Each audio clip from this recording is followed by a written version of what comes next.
Good morning and welcome to Don't Waste a Good Recession. It's currently Friday, the 20th of March 2020. I almost feel like saying it's 10 a.m. here in Australia, midnight in London, Thursday night in New York. Such is the speed with which this world is moving.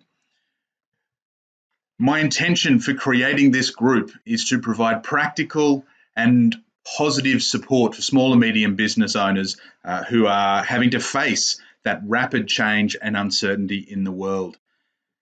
So we're jumping in here on Facebook for the live discussion. Thank you for those of us who are joining us live, and for those of us who are watching the recording, please join the group or ask questions, whichever platform you've found us.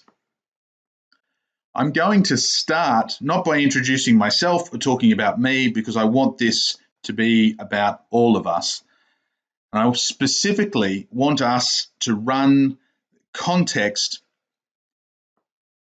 of calm and momentum. How can you as a business leader maintain calm, keep your head when all around are losing yours? And how can you ensure that your business maintains some form of momentum, however small it may be compared to what your ambitions were just a week, a month, or a year ago? And as we'll talk about, some businesses, of course, are going to be roaring in these times. So to help start, I'd like to invite you, please, to close your eyes and join me on a short guided meditation to help keep that calm that we all need right now. I want you to close your eyes and focus on your breath. Don't feel that you have to push or control your breath. Just notice. Is it rushed? Is it slow? Are you breathing deeply? Are you breathing shallowly? And concentrate as you breathe in and breathe out.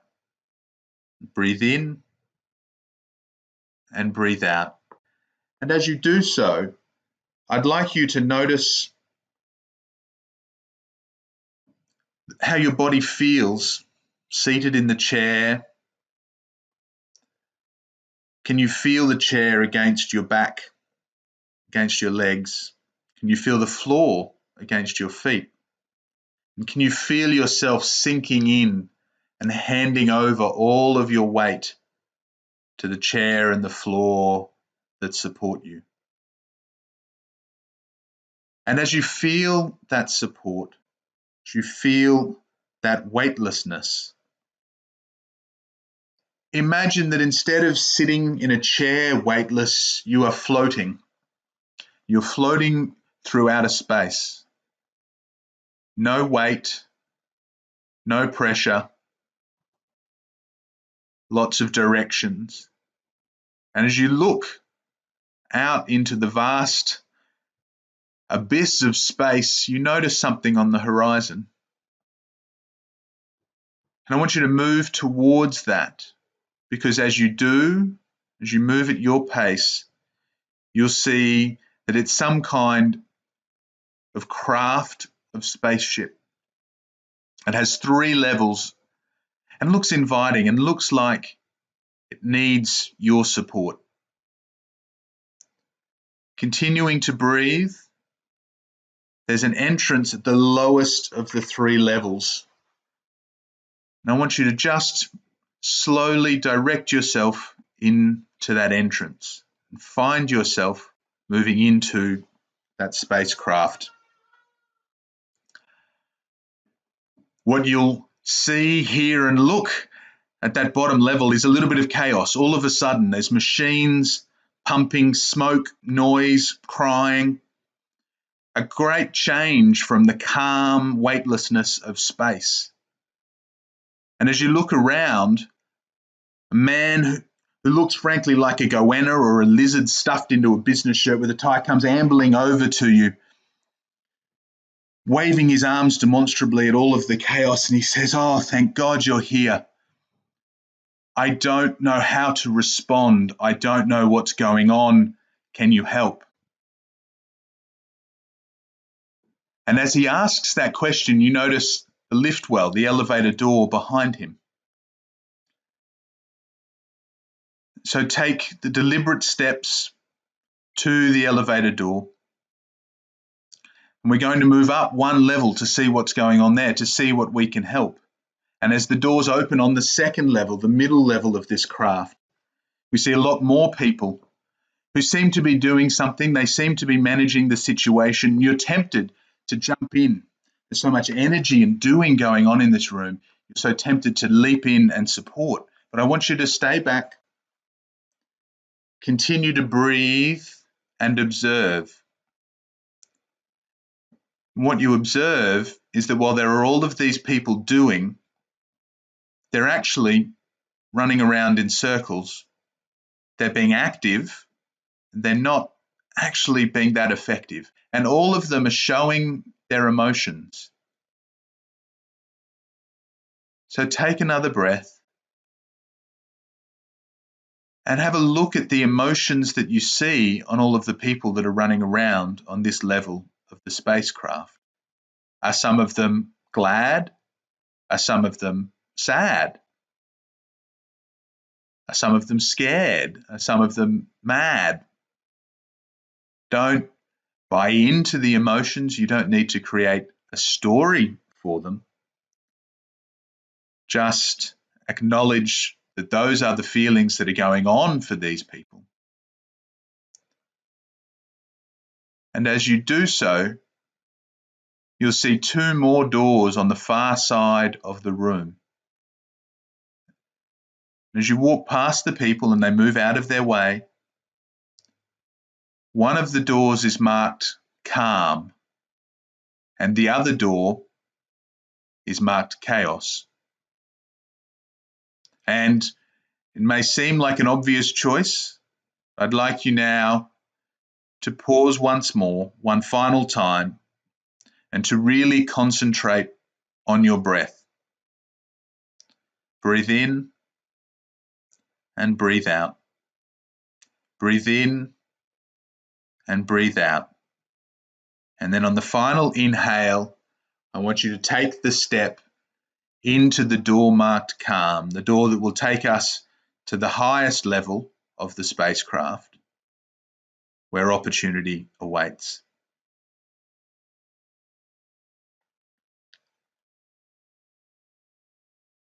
And as you step through that door, close your eyes, finally, for the last time, open your eyes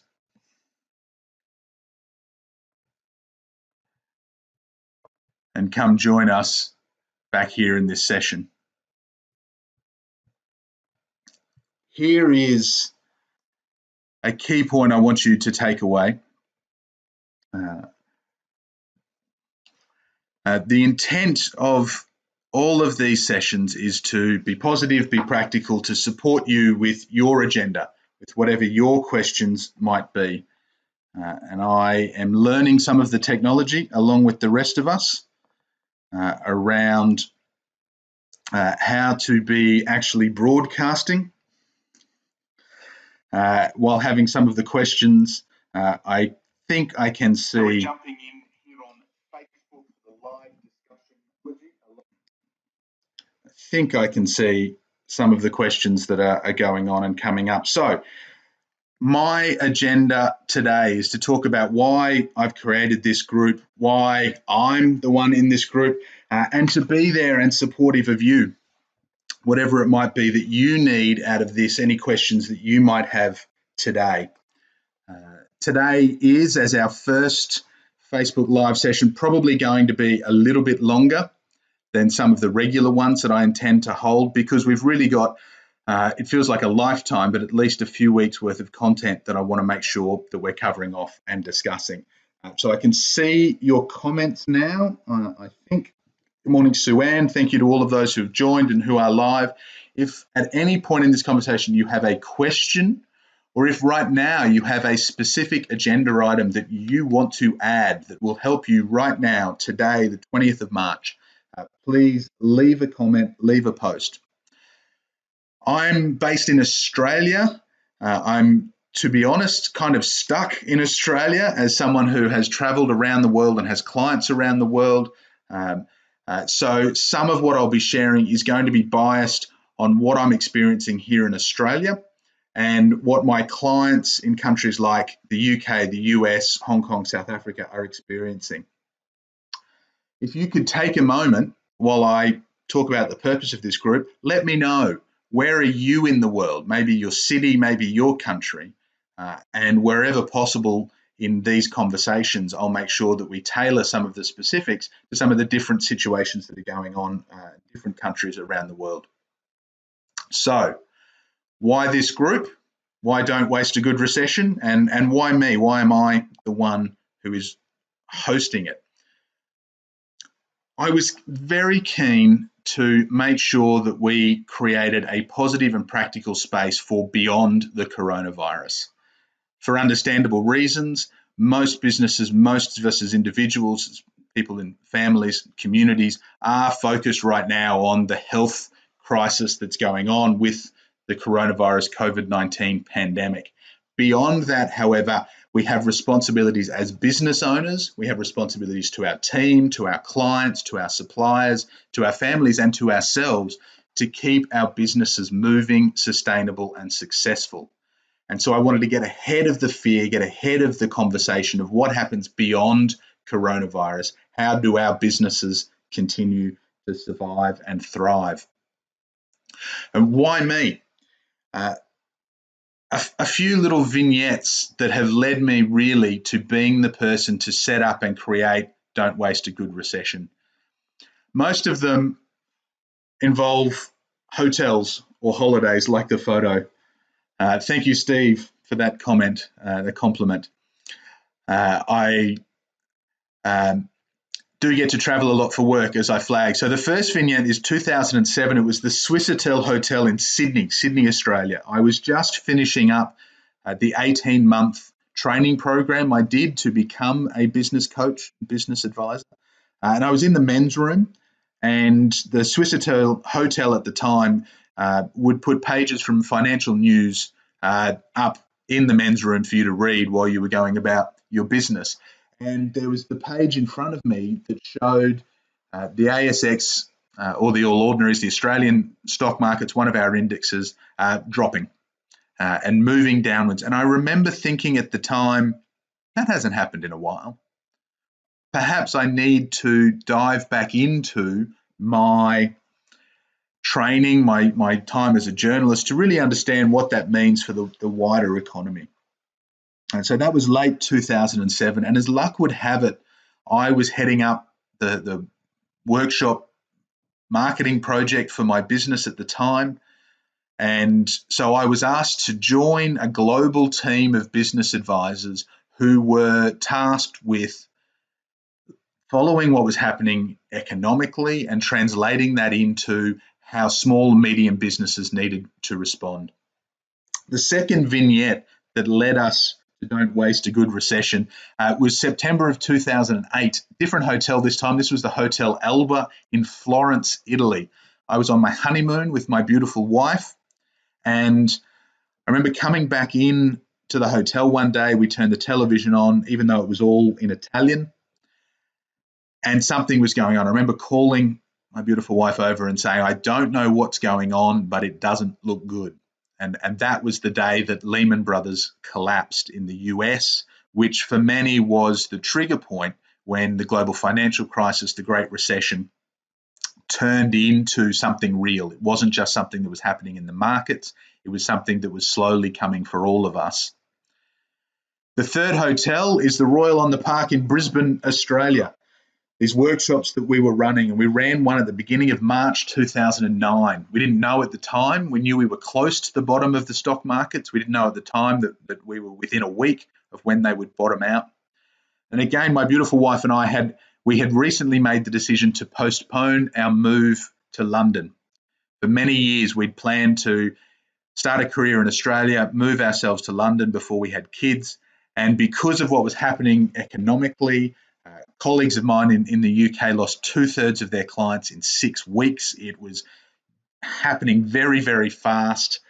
to small, medium businesses at that point, we made the decision to postpone. And so I was running this workshop in Brisbane with the leader of that global team, one of my mentors, a chap named Darren Sherlaw. And he was talking about some of the economic and what we needed to do. And I was sharing our decision to not move. And I will remember what he said to me, which is the name of this group and the focus for our conversation. He said, I understand. Don't waste a good recession. In other words, every recession comes tinged with opportunity, and we have the opportunity to make the most of it. And it took my beautiful wife and I 12 months to get the courage to really enact what he was saying. It became clear in 2010 that the UK was hurting, the US was hurting, Australia was going to ride through the GFC much more smoothly. And so I decided not to waste a good recession. I did what few business owners consciously do. I turned and ran my business into a recession, moved our family, the two of us, to London with no contracts, no jobs, not a lot lined up, but just knowing that there was opportunity. And the fourth vignette for why me and why this group is the photo that I've selected and I'm sharing with you there, which is what I call the Icelandic Six. This isn't a hotel. We were outside the outskirts of Reykjavik in Iceland, February of 2012. So the UK economy had just come through the second recession. I had built a thriving practice, business advisory practice myself in the UK, such that we could start really enjoying the travel, which was a big reason for why we wanted to move over there in the first place. Here in Australia, we haven't had an official recession for 30 years. And parts of the GFC were absolutely difficult, challenging, different sectors more so than others. But there is a difference. There is a very big difference when the government comes down and says we are in recession.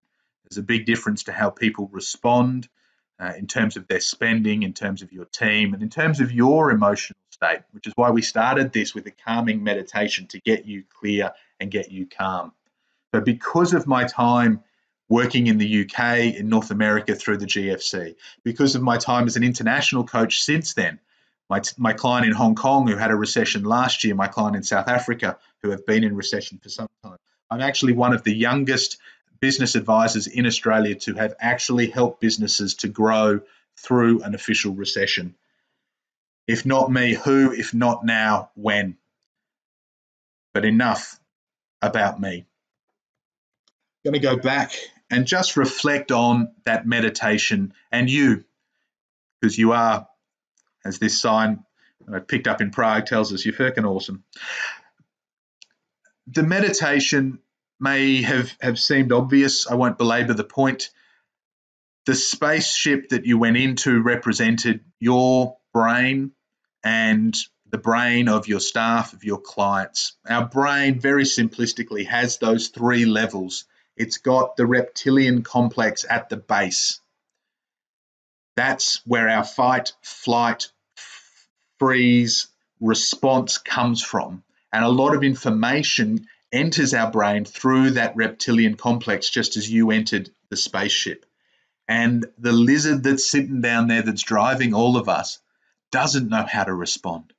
It knows it needs to. And in cases of absolute panic, when there's a tiger jumping out of the bushes to come at you, the reptilian complex is the part of your brain that is going to save your life.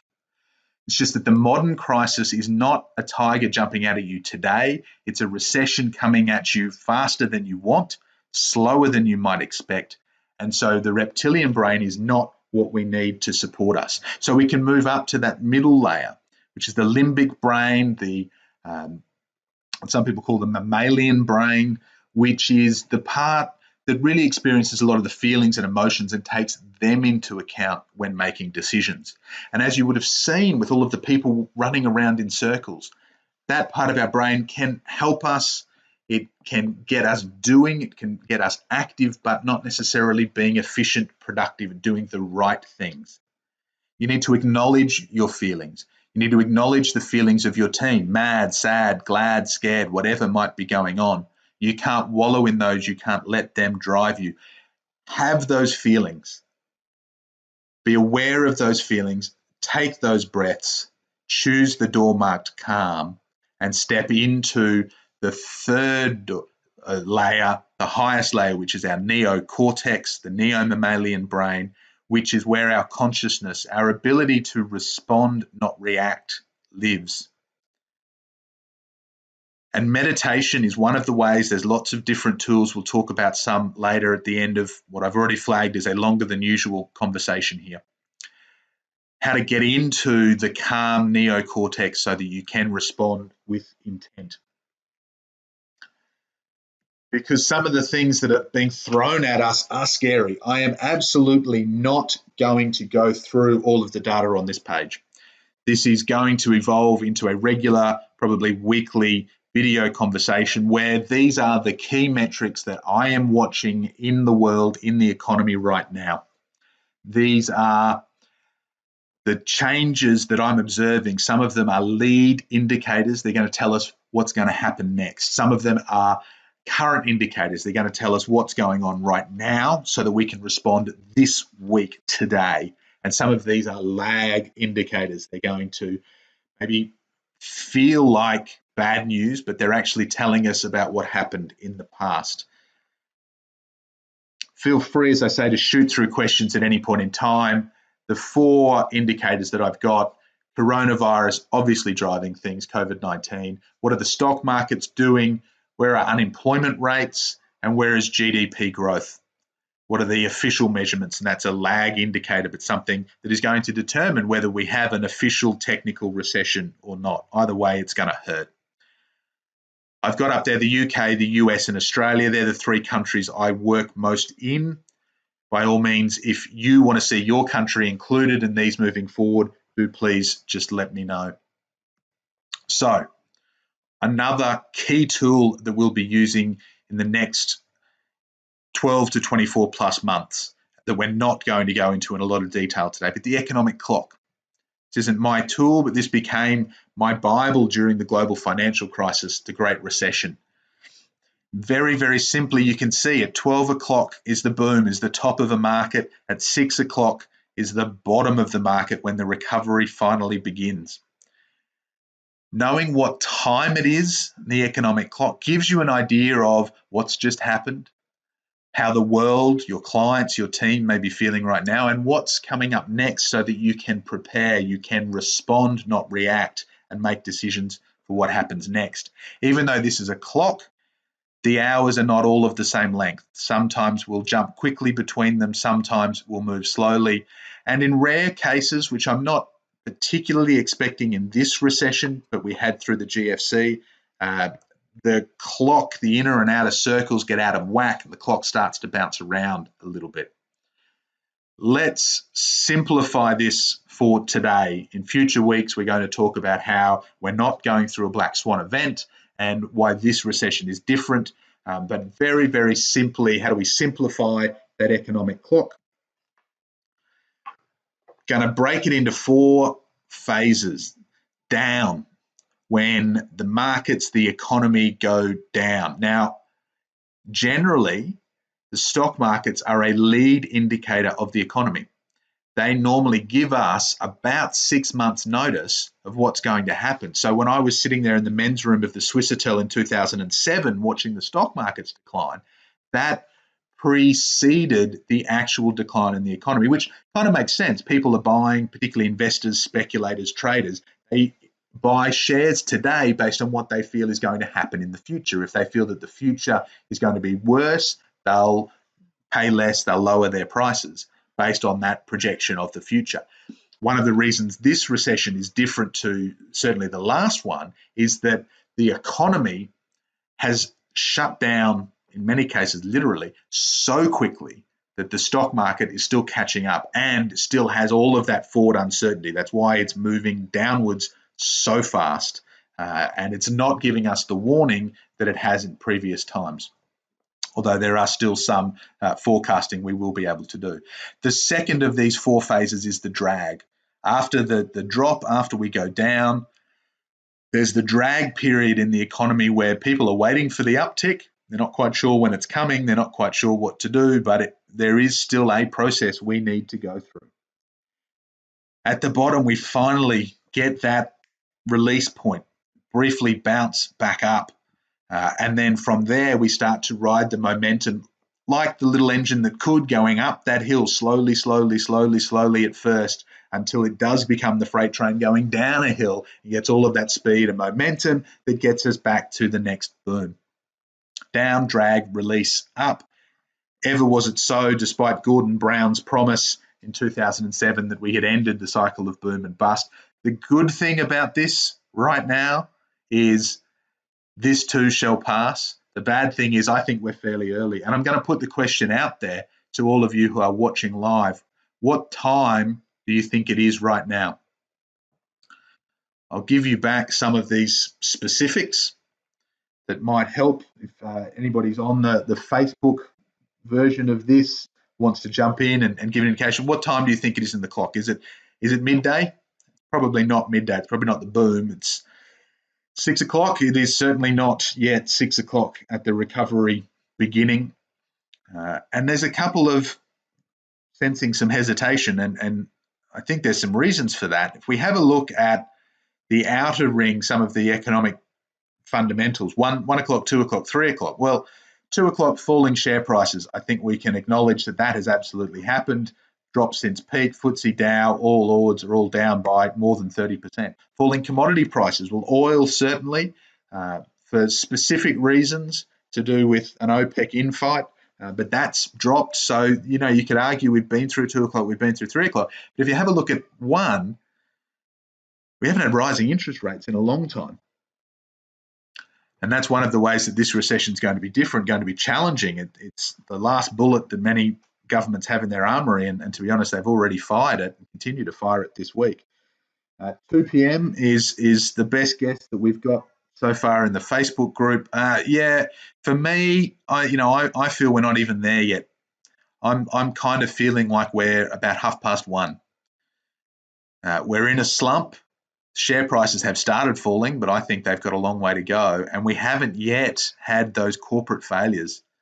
The airlines are a frontline thing that are panicking. Certainly many small and medium businesses in hospitality and leisure are failing or are struggling.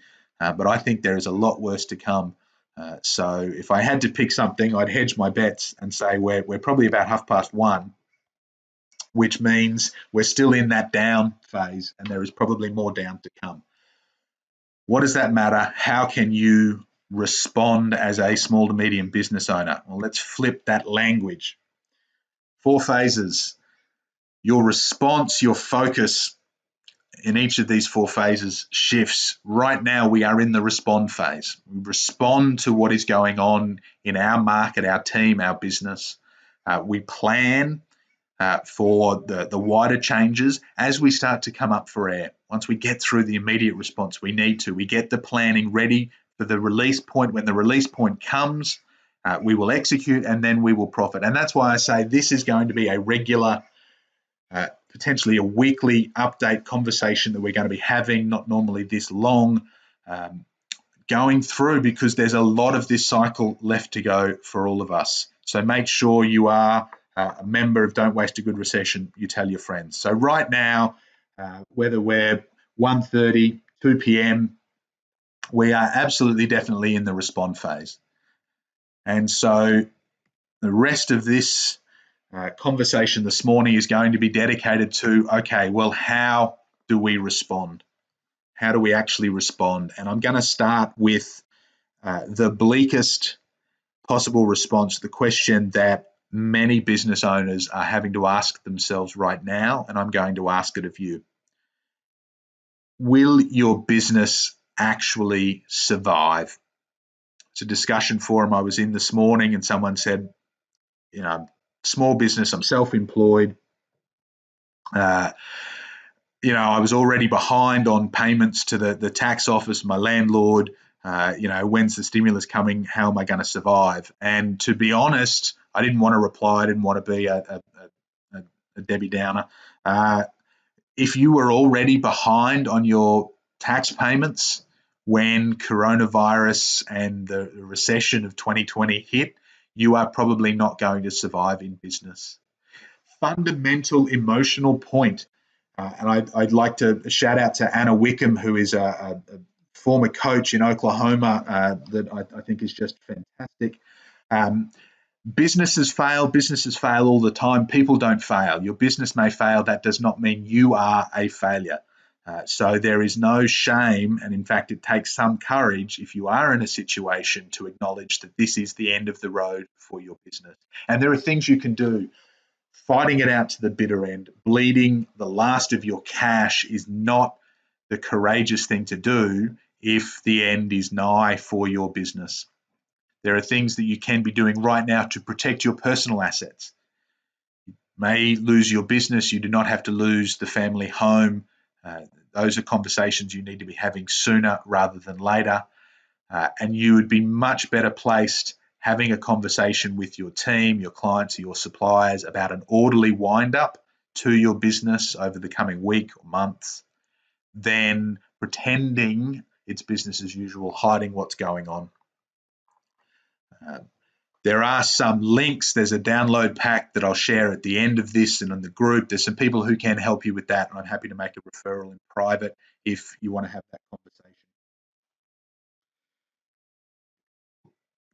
If you're not quite sure, if you feel you can respond or you want to just double check, here are the 5 things we're going to go through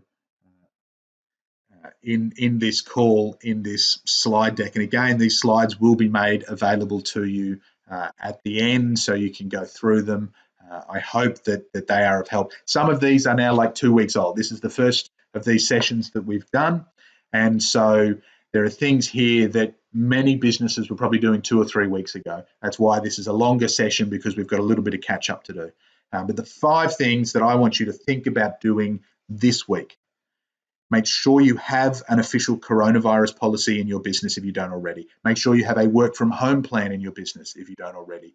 The team communication strategy that expands to clients, suppliers, etc. A cash flow forecast and your self-care plan. We have detail on how to get through each of those.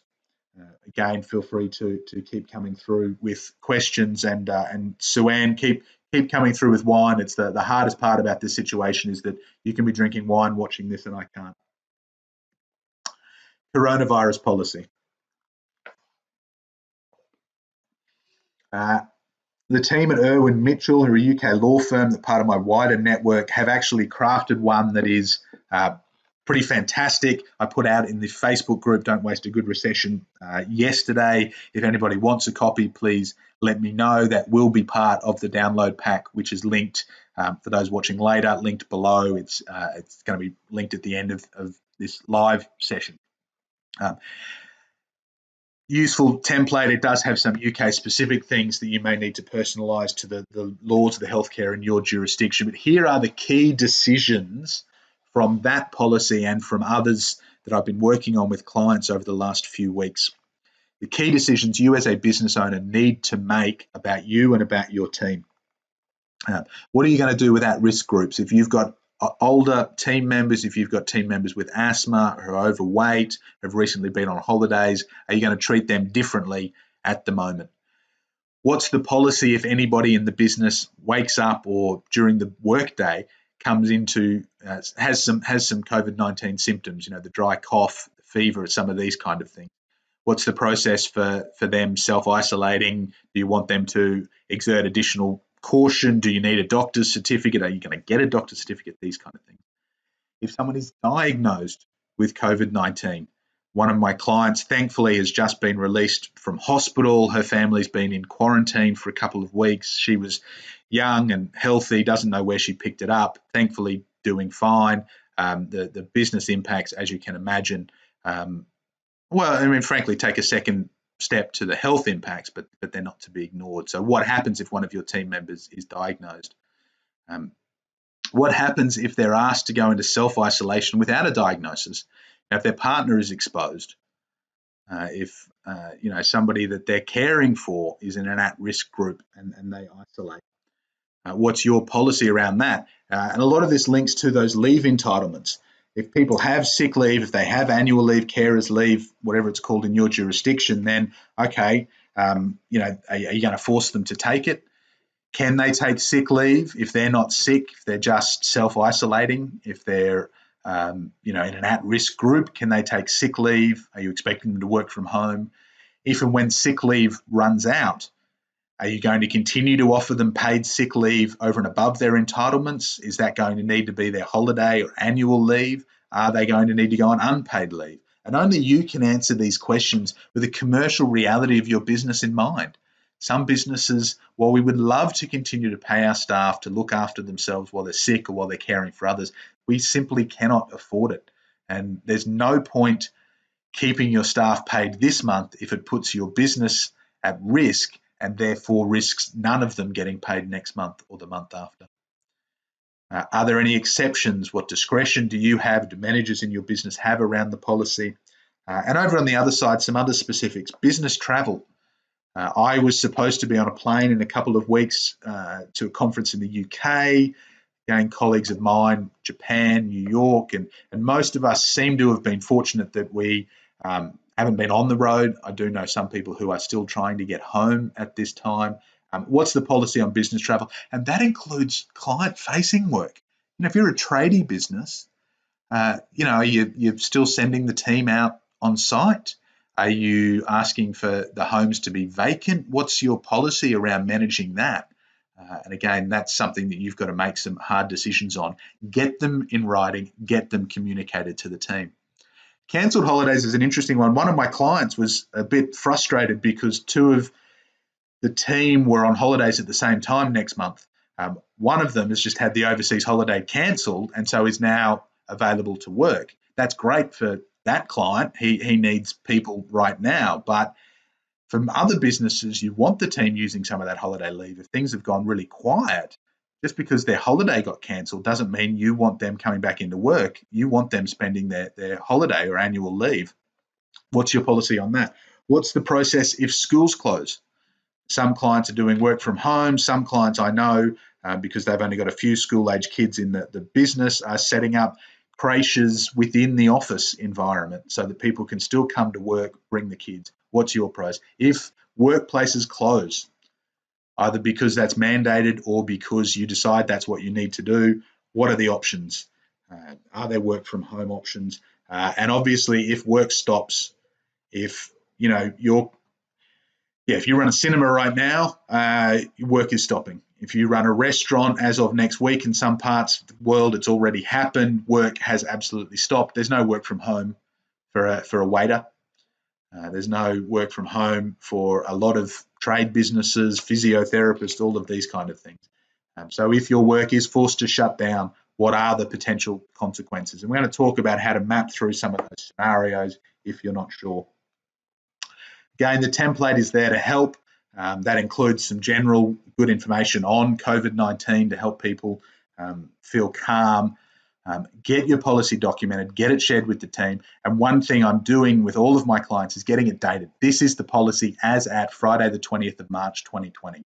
This could change because, frankly, as we know, the world is changing very, very rapidly. Once you've got your coronavirus policy in place, we need to, for a lot of businesses, start going, okay, what is the work from home plan? Again, many of you would have done this last week, the week before. My regional UK client leadership team meeting on Monday was, let's prepare work from home plan this week and start next week. By 4 p.m. Monday, they were sending everybody home to start working from home the next day. Things are moving fast.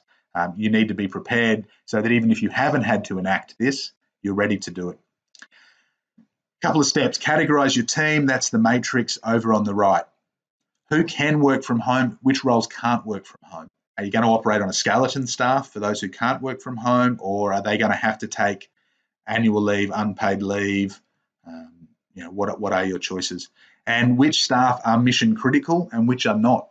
If you've got to start cutting back hours or potentially even laying off staff, which are the ones that unfortunately would have to go first? My experience through the global financial crisis was that the first step for most professional services, B2B businesses, was to look for everyone to take some kind of haircut.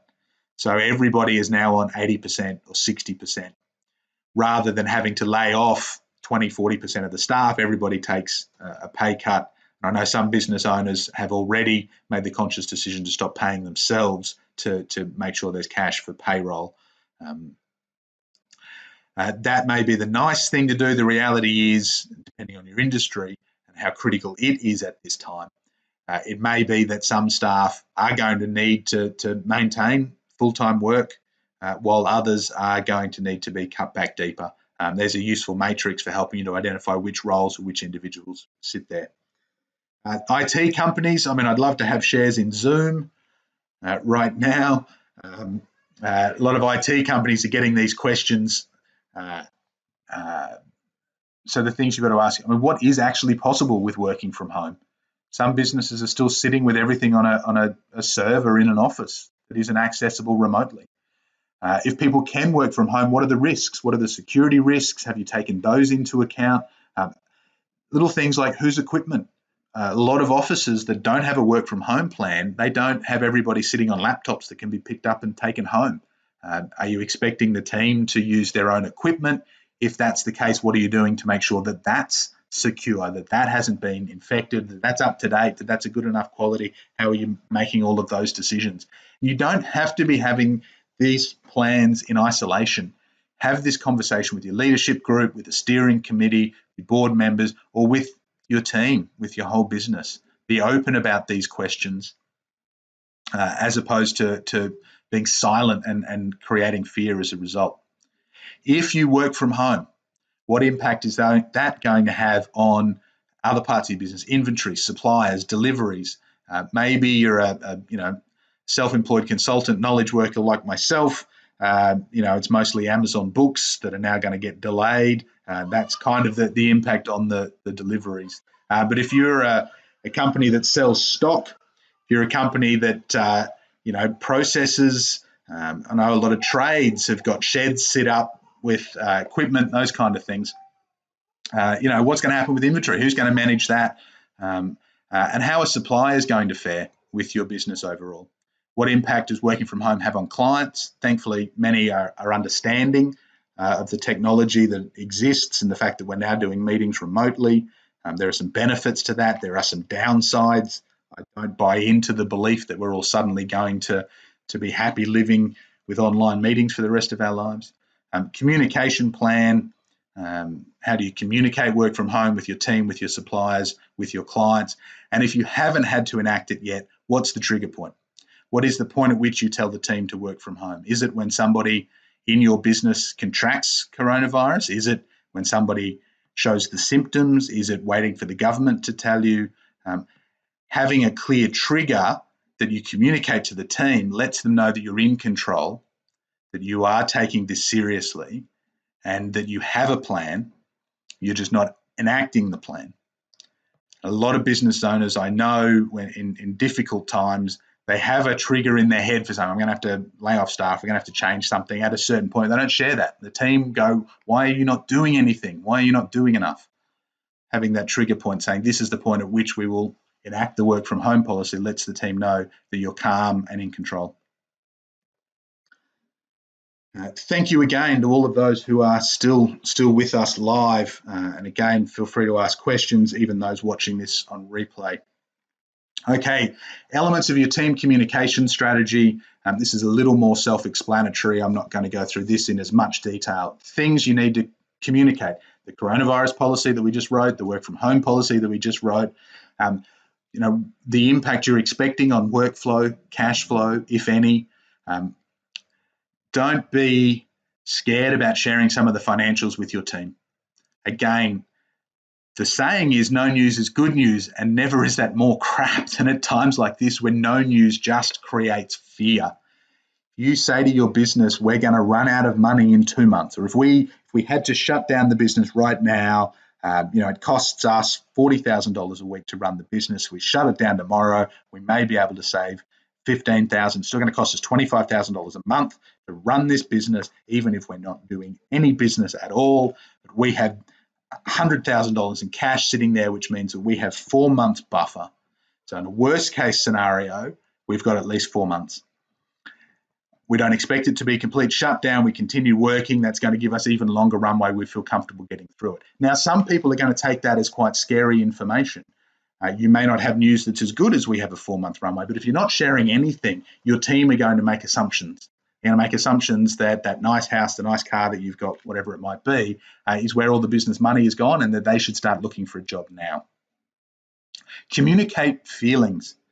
As we talked about in the meditation at the beginning, acknowledge your feelings, acknowledge and validate the feelings of others, your team, your clients.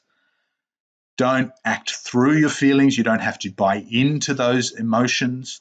Just don't suppress them or deny them. Depends on your workplace culture, the team that you have. Again, I've worked with some organizations that, they are having team conversations where the agenda is, let's just have a chat about how we're all feeling. We'll have another meeting later or have other conversations. So we've got people who are functionally responsible for doing the stuff, who are jumping into the neocortex to make the rational decisions that need to be made. But for now, let's just feel into our feelings and acknowledge and share them. And that is a healthy thing to do. And then the last point, no news is still news. Even if nothing has changed in the business this week, telling the team that is better than silence. Make some decisions about how. Email, group chat, Zoom, phone, in person. My advice,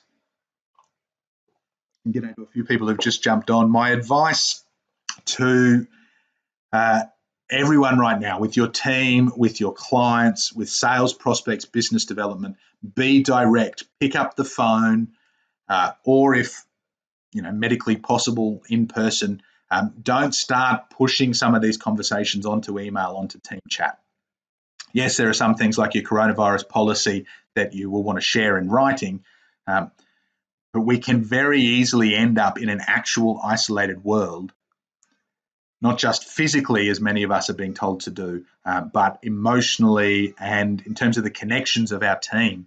If we're just trading emails all day, we're going to lose some of those connections that make our business and our culture valuable.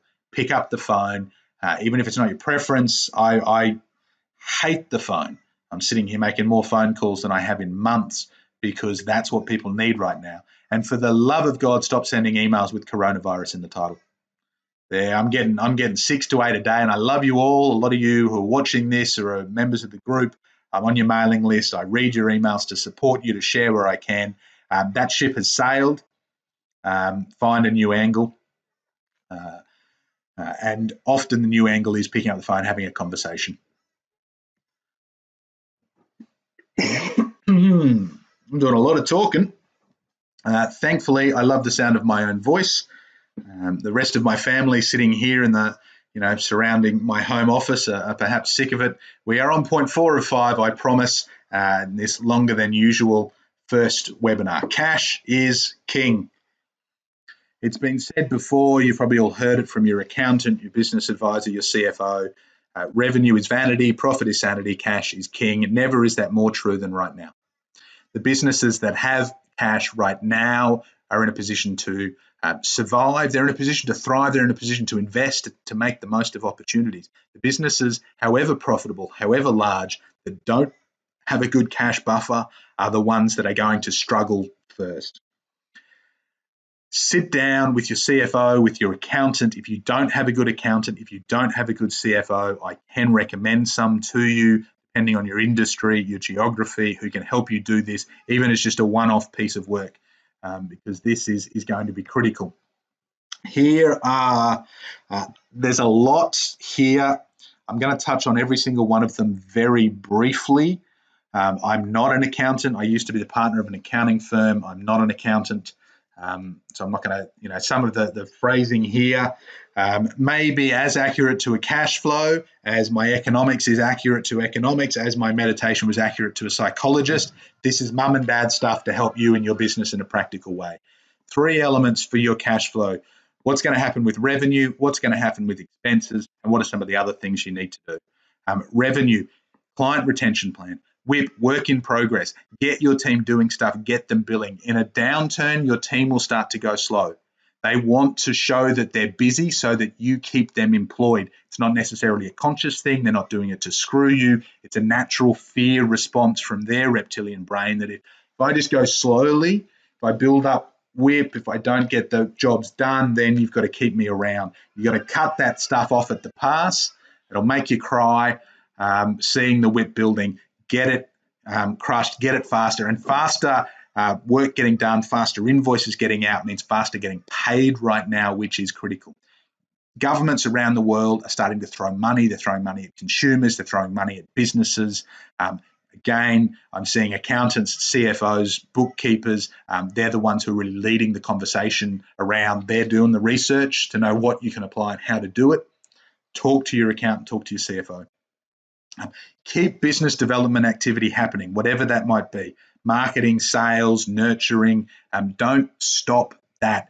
Yes, most people are going to be focused elsewhere, but it's the businesses that stop that activity that are going to start hurting in 3 or 6 months' time, when the sales cycle would normally lead into new client cycle, and they're going to have a gap. Look at your pricing. Looking at your pricing, do you need to put prices down? Do you need to package, which is the next one? Do you need to start bundling things together? So, 3 for the price of 2 kind of solutions. Do you need to unbundle? If, I mentioned, some of the CFOs that I work with, for example, that can do a cash flow forecast, they are long-term relationship builders that come into a business to help you for the long term. They're unbundling some of those conversations, because right now you don't want a long-term commitment, you want a short-term conversation. So they're unbundling their packaging in order to have something that's relevant to the market right now. You don't have to drop your prices. Do not become a charity at this time. Keep the conversation going. And this may also be an opportunity to introduce new products, and I'll share my business plan for Don't Waste a Good Recession in the coming weeks. I'll be fully transparent about that. The example I shared on LinkedIn and Facebook this week was a Pilates class just down the road from me here in Brisbane, Australia. They have now launched, they've had the first week of online classes. That may have been something that they wanted to do for ages. It may have been an immediate response. Either way, that's something that they weren't offering 10 days ago. And they've now got people paying them to take the class from the comfort of their own homes. They've got something that's scalable in terms of geography, in terms of numbers, and that could actually be, it could be 6 or 12 months' time that product is the one that's bringing the most money into the business. So don't let opportunities stop just because so much of the world has. Expenses, and here, particularly if the revenue is getting turned off. Hospitality, leisure, hotel companies who are really at the front line of what's going on here. What expenses can you cancel? Which ones can you defer? Talk to your suppliers, talk to your creditors, have these conversations. They're not idiots, they know what's going on. For some in the past, it's a shitty thing to do.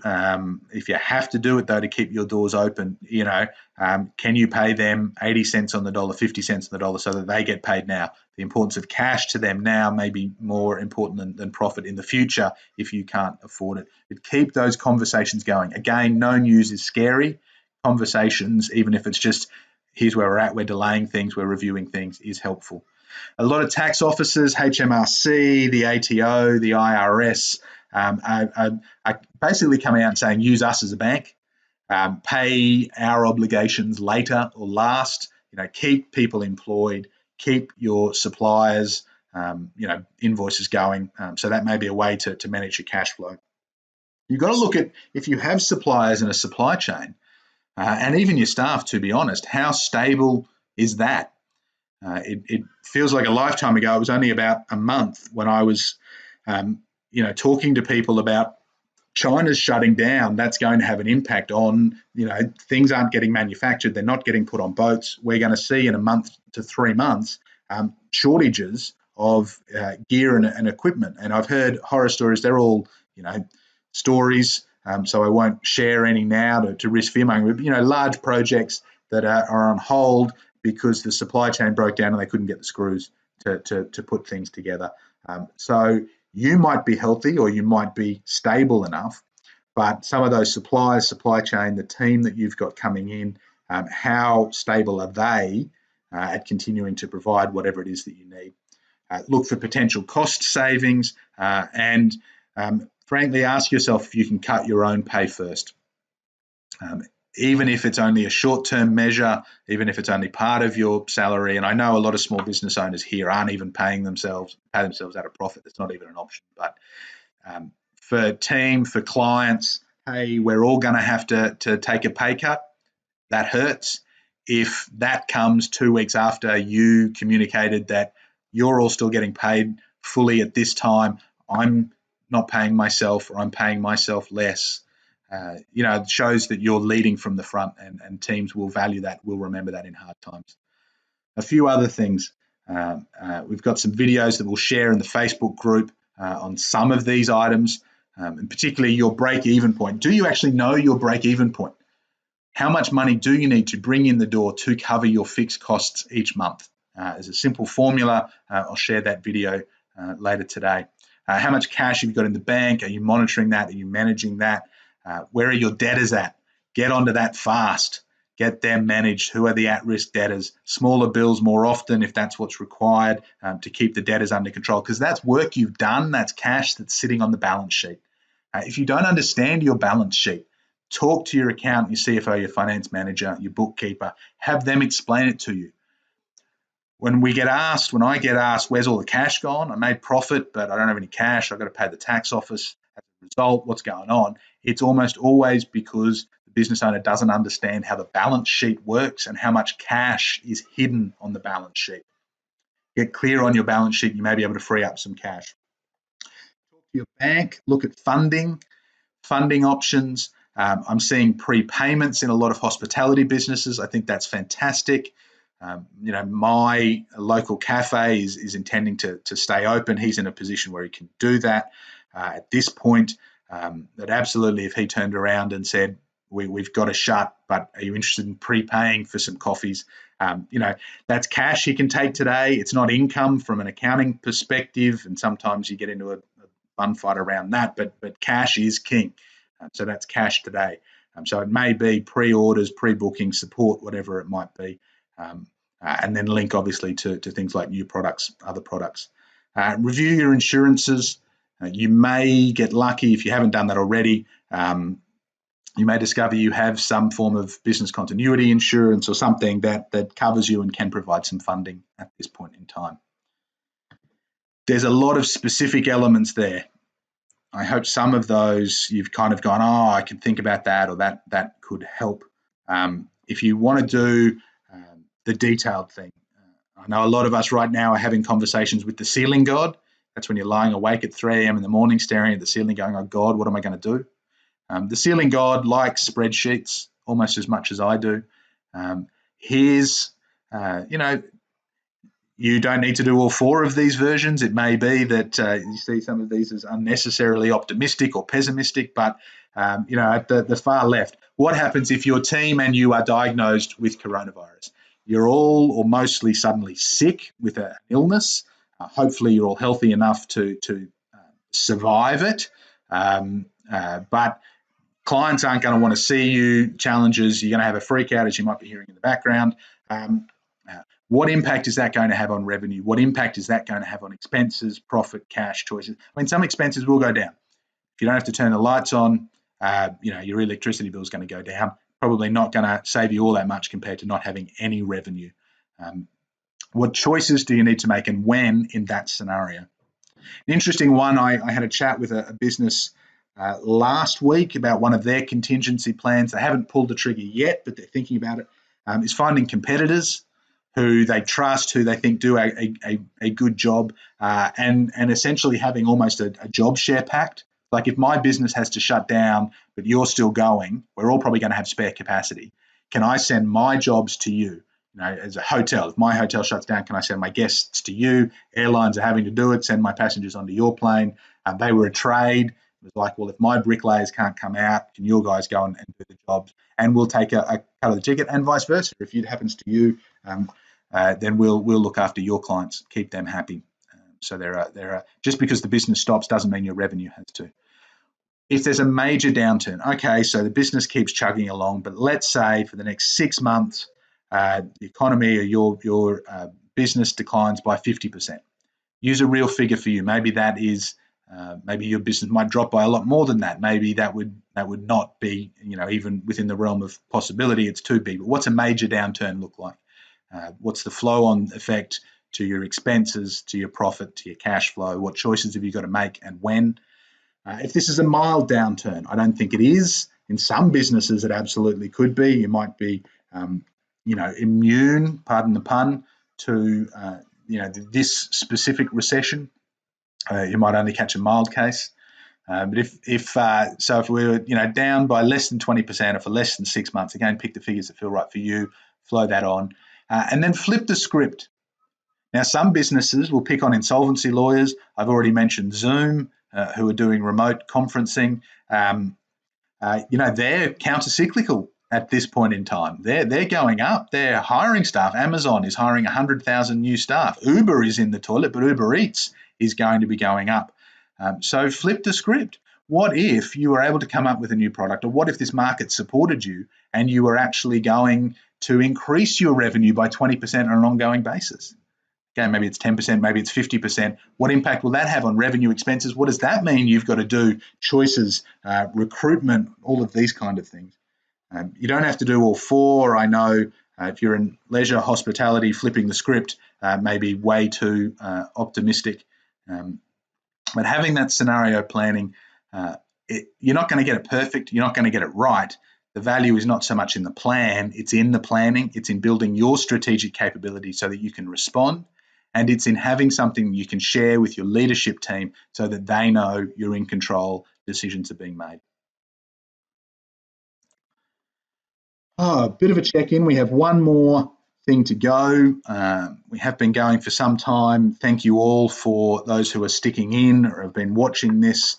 Are there any final questions, thoughts, anything that anyone wants to share? Please drop me a note on the Facebook Live. We will endeavour to answer those as we go in. Maybe it's one more time to take that deep breath and breathe out as we get towards the end of this, the first and longest of many, I hope. Self-care. You are a leader in your business. You're a leader in your community. You're a leader in your family. When I get on a plane, which I will not have a chance to do for some time now, sadly, but the advice, and I did 19 countries last year with our calm and happy baby, a few extra on my own. The advice they give you is you've got to apply your own oxygen mask before helping others. If you are not looking after yourself, you are not going to be well placed to support your team, your clients, to make it through this. So feel good about doing what you need for you. And there's a couple of these that have been prepared by another business coach I know. Some of those may feel relevant. Some of those may seem nonsensical to you. That's cool. It's just, what are the things that you can do to nourish yourself? As I've seen a lot of social media, working from home doesn't mean you have to stay in the house.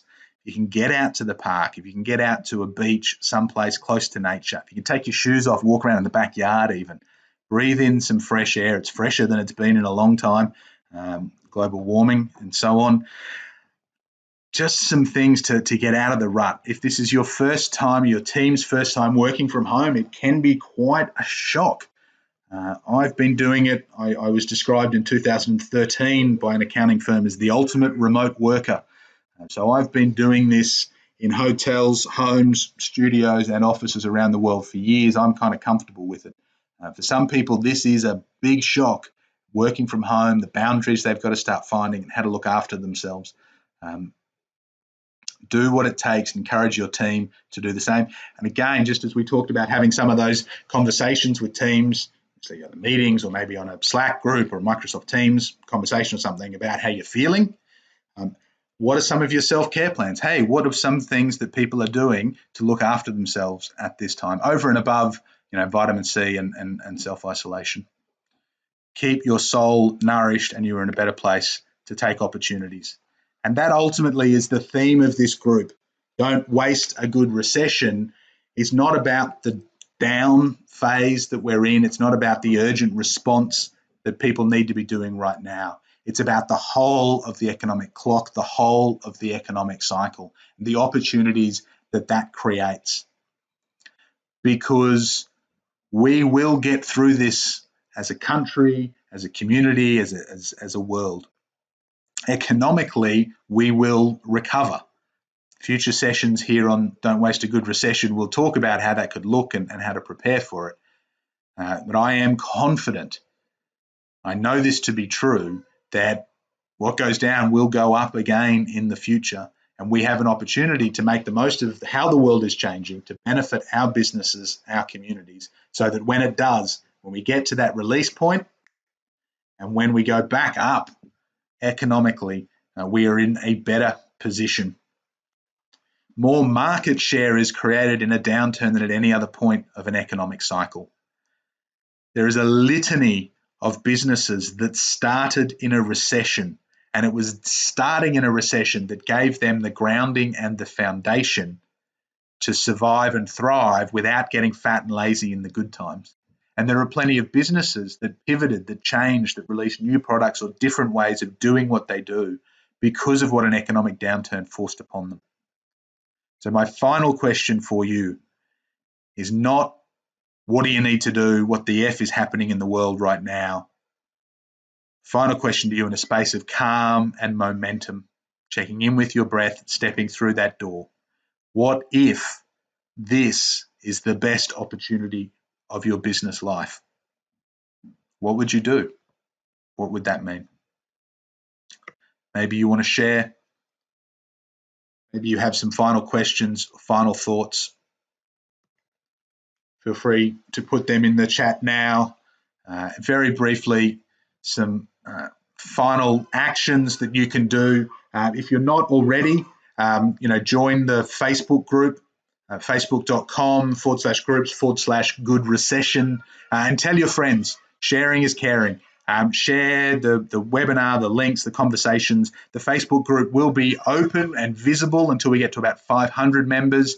Then, just to keep the conversation real, we'll probably make it private, but it will still be open to new members forever. The Facebook group is going to be free and open for anyone that wants to join at all times. So keep coming, keep sharing, keep bringing other people into the conversation. I've set up in that Facebook group a group doc. This is something I've not done before, where you can share some of your key learnings and takeaways. What did you take out of this conversation today? Put a few bullet points in that document. It's part of the group. You should be able to find it. I posted it early this morning.